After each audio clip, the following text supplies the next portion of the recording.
কোটা আন্দোলনের পরে এই প্রথম আমার ভিডিও দিচ্ছি। যে ভিডিওটা দেখছেন এটা তার আগের দিনের ভিডিও, মানে আন্দোলন যখন শুরু হলো একদম ফাইনালি সেই সময়ের ভিডিও, যখন অনেক ছাত্ররা নিজের জীবন দিয়ে প্রমাণ করে গিয়েছেন যে তারা দেশের জন্য সব কিছুই পারেন, নিজের জীবনটাকেও বিলিয়ে দিতে পারেন। তাদের জন্য অনেক শ্রদ্ধা রইল, অনেক দোয়া রইল, মহান আল্লাহ তাআলা যেন তাদের ভেস্তে নসিব করেন। আর যারা অসুস্থ আছেন তারা যেন দ্রুত সুস্থ হয়ে ওঠেন।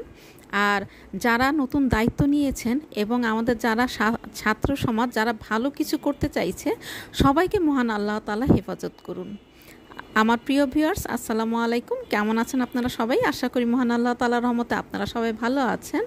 আমরাও আলহামদুলিল্লাহ ভালো আছি। ব্লগস বাই চুমকি রান্নাঘরের আরও একটি নতুন ব্লগ নিয়ে আপনাদের মাঝে হাজির হয়ে গেলাম।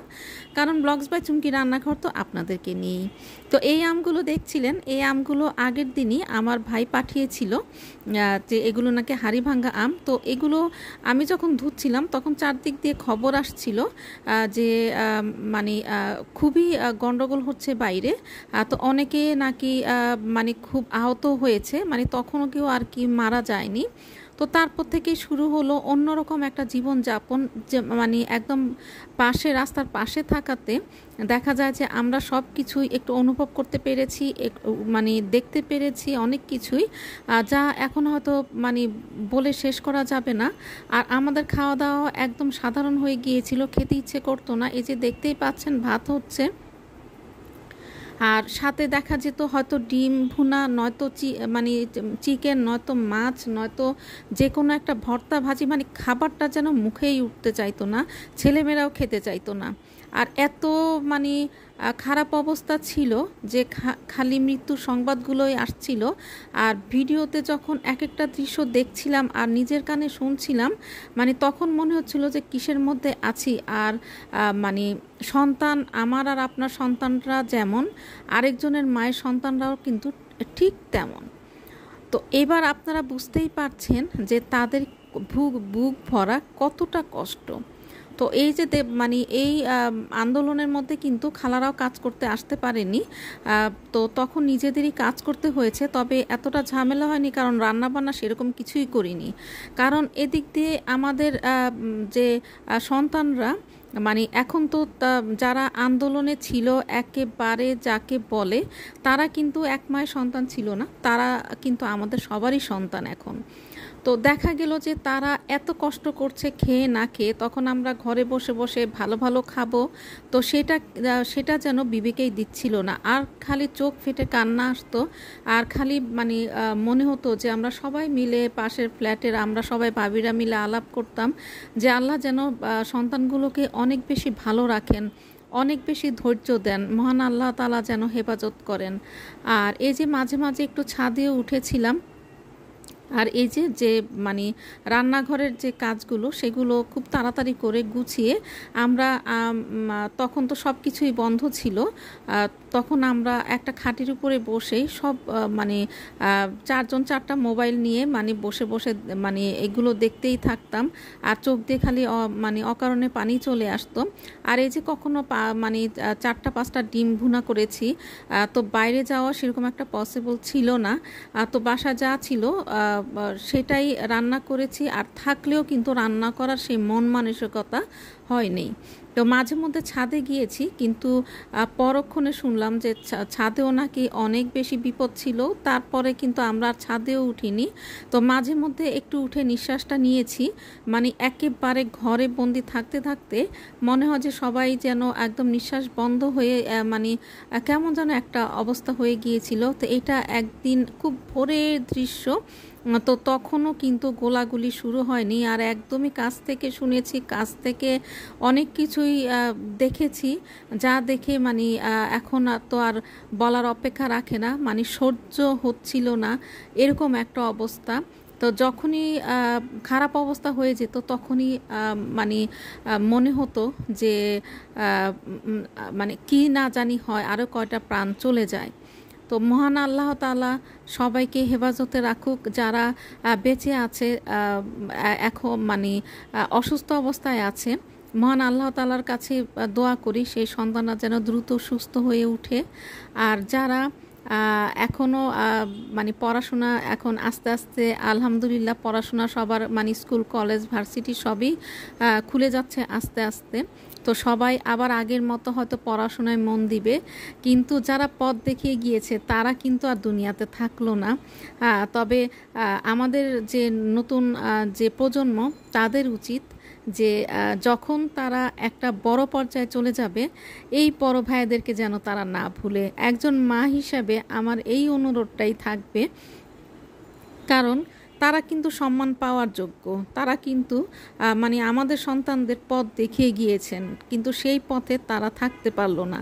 আর যারা আছেন তাদেরকে অবশ্যই মানে মহান আল্লাহ তাআলা হেফাজত করুন, মানে সৎ পথে রাখুক, ভালোভাবে যেন তারা দেশের উপকারটা করতে পারে।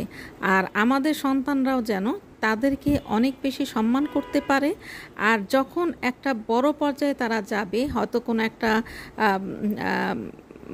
বিসিএস ক্যাডার বলেন অথবা কোনো একটা পোস্টে বলেন, তারা যখন সেই সুযোগটা করে দিয়ে গেছে তাদের বড় ভাইয়ারা, মানে যারা এখন পৃথিবীতে নেই তাদেরকে সুযোগ করে দিয়ে তারা জীবনটা দিয়ে গিয়েছেন।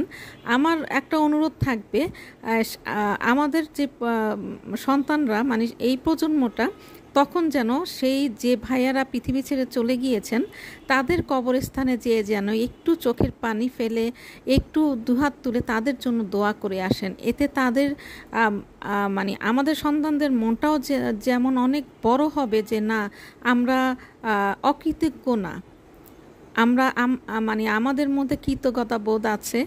তো আমি আমার সন্তানদেরকে এটাই বলেছি যে বাবা, যখনই তোমরা কোনো বড় পর্যায়ে যাবা, তো তোমাদের তো পথ দেখিয়ে দিয়ে গিয়েছে তোমাদের বড় ভাইয়ারা, তোমরা অবশ্যই যারা আছে সবাইকে সম্মান করবা।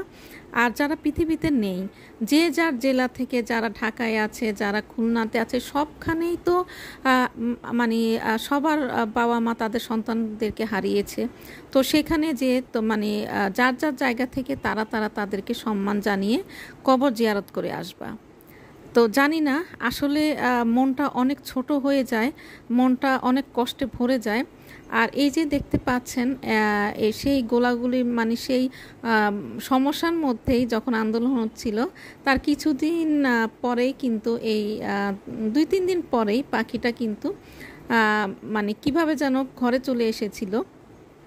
তো দেখেই অনেক খারাপ লাগছিল। তো আমার ছেলেটা আবার একটু মানে একটু পানি টানি খাইয়েছিল, তো দেখে অনেক মায়া লেগেছিল। আর এই যে এটা হচ্ছে একটা যে কোনো একটা মানে কবে কোনটা আসলে একটু একটু করে শ্যুট করে রেখেছিলাম মনে নেই। তো এটা চিয়া সিড ভিজিয়ে রেখেছিলাম, তো এটা সকালবেলায় খাওয়ার জন্য। তো এটা সকালবেলায় মানে খেলে অনেক ভালো।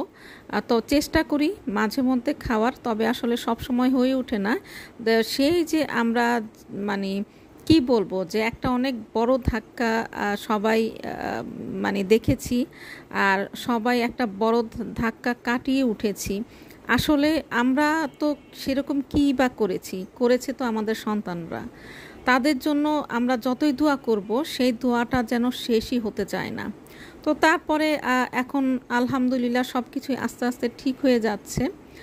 তো সব কিছুই আস্তে আস্তে আবার একটু বাজার সদাই ঘরে আসলো, কিন্তু বারে বারে যেন তাদের কথাই মনে হয়ে যায়। আর এই যে আস্তে আস্তে করে এই যে গুছিয়ে রাখছি, ঘরে যেরকম দারচিনি ছিল না, তো এটাকে আমি 3টা প্যাক করেছি, একটা বড় বক্সে রেখেছি আর একটা একদম ছোট বক্সে আর একটা মাঝারি বক্সে। একদম ছোট বক্সটা রেখেছি, ছোট কন্টেনারটা যেটা রেগুলার ইউজের জন্য। তারপরে মাঝারিটার থেকে বের করে নেওয়া হবে, মাঝারিটা শেষ হলে তখন বড়টা মানে বড়টার থেকে নেওয়া হবে। আসলে আমরা গৃহিণীরা যে যার মতো করে সংসার গুছিয়ে কাজ করতে পছন্দ করি। আসলে সবার যে মন মানসিকতা একরকম না। তো আসলে এক একজনের মন মানসিকতা এক এক রকম, এক একজনের গোছানোর যে নিয়মটা সেটা এক এক রকম। হয়তো আমি এভাবে অভ্যস্ত, আরেকজন আরেকভাবে অভ্যস্ত।